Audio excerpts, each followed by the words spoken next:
BFM Academy 2013, Ève Chegaray, Alain Bosetti et Nicolas Dose sur BFM Business.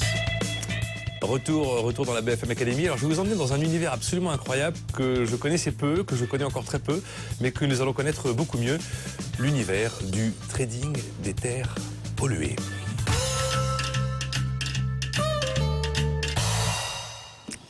C'est le business d'Emmanuel Cazeneuve qui est venu donc avec nous présenter ESUS. Alors, Emmanuel, il va falloir expliquer ce que vous faites. ESUS.eu, déjà ça commence mal, habituellement c'est .fr ou .com, on n'est pas habitué, non, boutade. On croit à l'Europe. Vous faites du trading des terres polluées, ça veut dire que vous faites du business avec des déchets. Exactement. Vous faites du business avec des déchets. Oui, parce qu'on se rend compte... Et ce n'est pas sale. Et ce n'est pas sale. On est une société de services qui apportons une capacité aux gens qui ont de la terre polluée, aux sociétés de travaux qui ont de la terre polluée. On va être très concret, il y a eu un chantier, un immeuble qui a été construit, il y a plein de béton dans la terre, c'est de la terre polluée. Voilà, on va même être... Vous êtes un aménageur, public, privé, vous achetez un terrain, vous avez fait faire des diagnostics, vous demandez à une entreprise de BTP de faire des travaux, de construire votre immeuble. Le plus souvent, quand on fait des immeubles, on fait des parkings. On a de la terre qu'il faut sortir. Si cette terre est polluée, il faut la traiter de façon réglementaire. C'est obligatoire. C'est obligatoire. Et donc, les gens peuvent faire appel à nous pour trouver la meilleure solution en France ou à l'étranger pour avoir, d'une façon réglementaire, un meilleur coût pour leur évacuation. D'accord, donc moi je vais faire appel à ESUS, je vais vous payer pour que vous veniez emporter la terre. Oui. Vous allez emporter la terre et vous allez me proposer la meilleure solution de retraitement, de dépollution. Tout à fait. On emporte la terre, c'est moins cher de l'emporter pour la traiter même à l'étranger que de la traiter sur place. Oui, alors non, oui et non. C'est le problème, je vous le disais, prenons un exemple qu'on est en train de faire. La mairie de Paris doit faire passer le tram dans le nord de Paris. Et pour faire passer le tram, ils font des excavations. Il y a de la terre, il faut que ça aille vite, sauf qu'elle est polluée. Il y a deux choix, soit on la traite sur place comme vous le dites, mais le tram ne rentrera en service que dans 3, 4 ans ou 5 ans, c'est pas possible. Donc ça coûte peut-être plus cher, mais il faut évacuer cette terre pour pouvoir commencer et continuer les travaux. Et comment on l'évacue déjà? Assez facilement, par camion. Ah ben, par camion si c'est dans Paris. Mais par camion si c'est dans Paris. Et, dans une ville, oui. La plupart du temps, dans 80% par camion. Et on le fait également, soit par péniche, soit par bateau maritime, quand on peut être près des quais. D'accord. Alors, vous avez 130 000 tonnes de traités par ESUS. ESUS a traité 130 000 tonnes de déchets.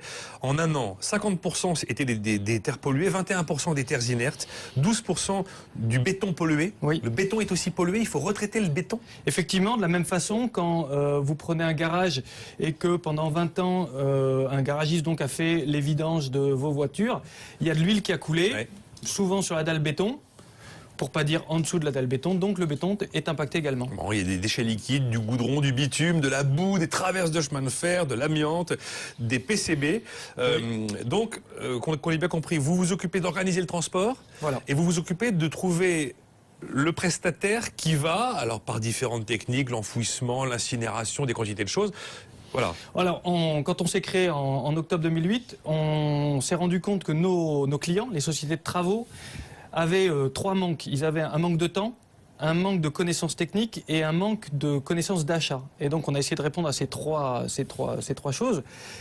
En termes de connaissances techniques, on a une base de données de tous les centres de traitement en France et en Belgique et en Allemagne qui peuvent traiter différents types de déchets.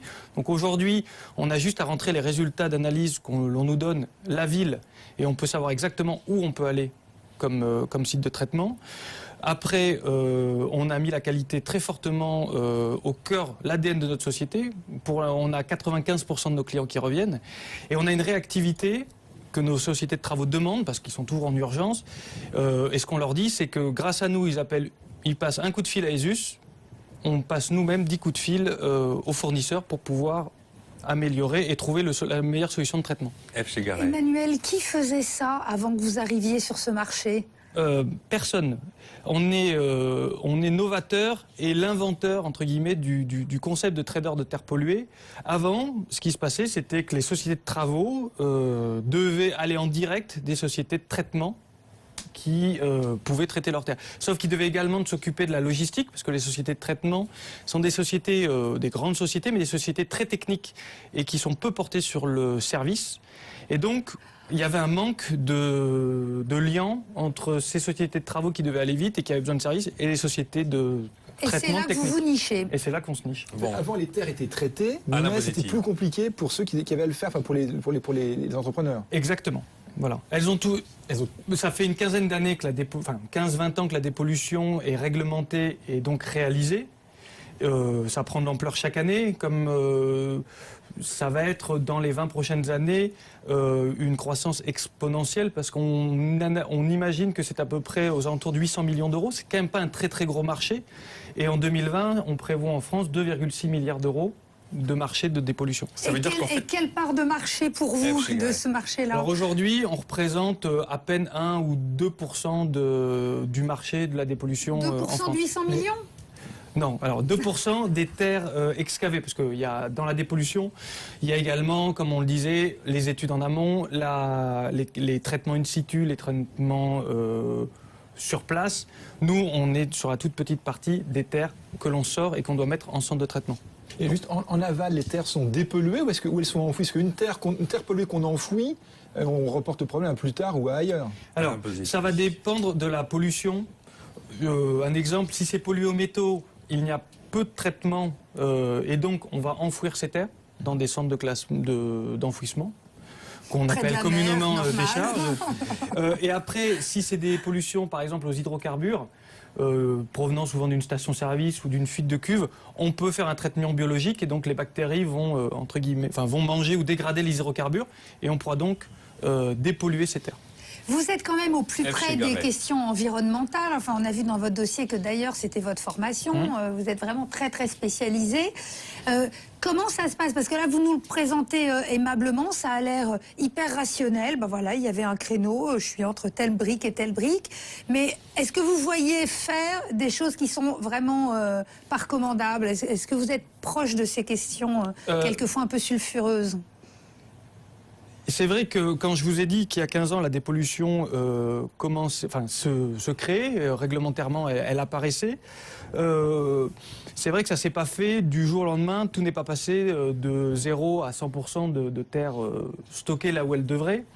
Nous, ce qu'on voit, c'est que nos clients, on a tout type de clients, mais on travaille beaucoup avec les entreprises de travaux publics qui étaient un peu sorties du jeu de la dépollution parce qu'on leur disait qu'il fallait être ingénieur Bac+5 pour pouvoir charger de la terre polluée.